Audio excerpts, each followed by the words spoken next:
अजय नायक, अजय नायक। मेरा सजना संवरना है किस काम का, माला जपते हो तुम औरों के नाम का। हाँ मेरा सजना संवरना है किस काम का, माला जपते हो तुम औरों के नाम का। बीवी हो तो बीवी की कदर होगी क्या।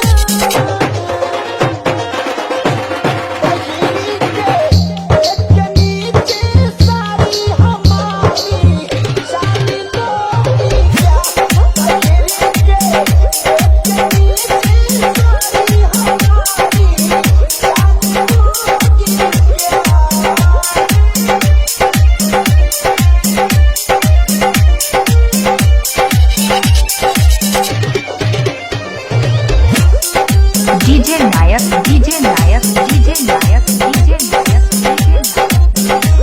नलिया जमुनिया गांव से, नलिया जमुनिया गांव से।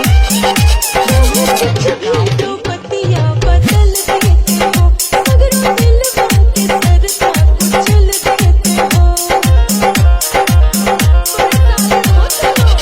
हाँ कहो कुछ भी तो पतिया बदल देते हो, सगरों दिलवा के सरसा कुचल देते हो।